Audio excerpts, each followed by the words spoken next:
In this video, we're going to work on fixing another common type of sentence structure error, which are run-on sentences. And first, I want to define what a run-on sentence is. A lot of people think a run-on sentence is just a long sentence, and actually, being a run-on sentence has nothing at all to do with length. Length is irrelevant. A run-on sentence is a sentence in which you have two or more independent clauses, so parts of a sentence that could stand alone, that aren't joined together with the correct punctuation. So a run-on is really about an incorrect joining of independent clauses within a sentence. And there are two types of run-on sentences: a fused sentence and a comma-spliced sentence. And we're going to look at each of those. So a fused sentence is when you have two or more independent clauses in the same sentence with no punctuation between the two clauses to show where one begins and the other ends.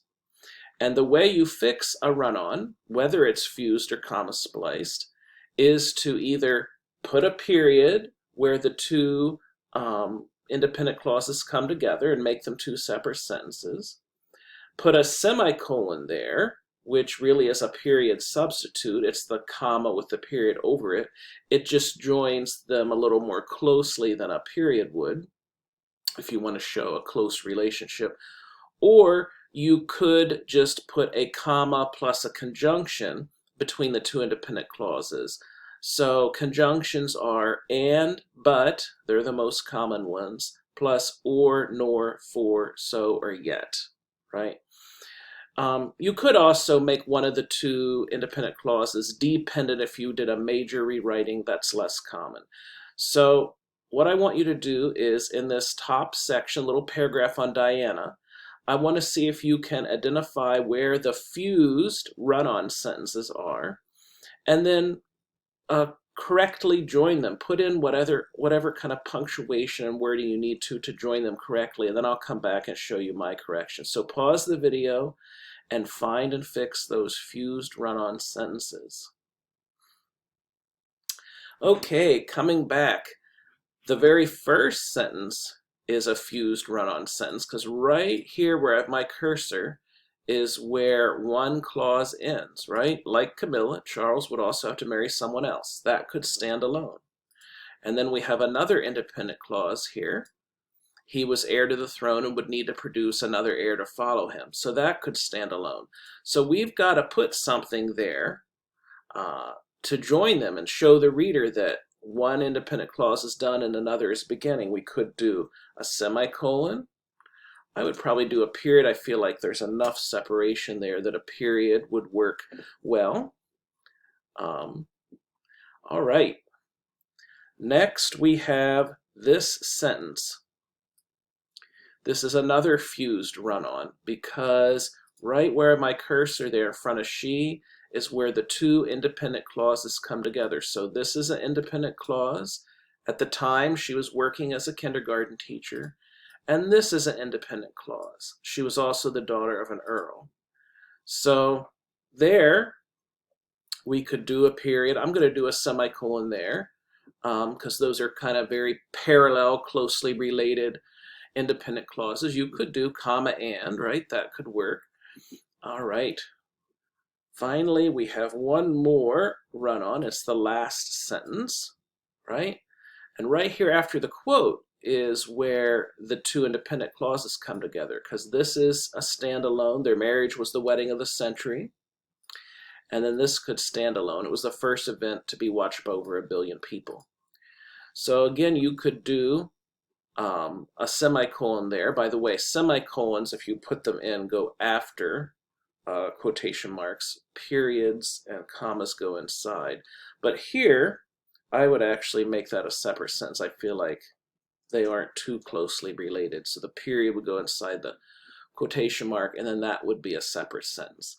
So that shows you where fused run-ons are there and how to fix them.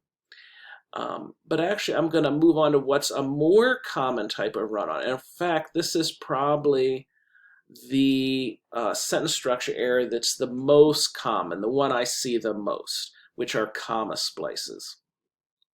So a comma splice is when you join two or more independent clauses in the same sentence with only a comma and nothing else.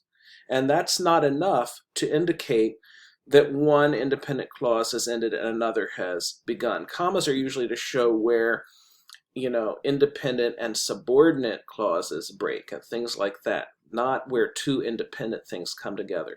So just like for fused run-on sentences, the fix for this is either a period, a semicolon, or comma conjunction, like comma and, comma but.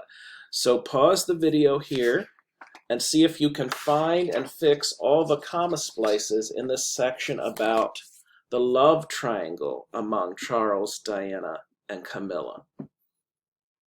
All right, coming back, we have a comma splice right in the first sentence, because where that comma is there is where two independent clauses break, right? This is independent, that could stand alone, and this could stand alone.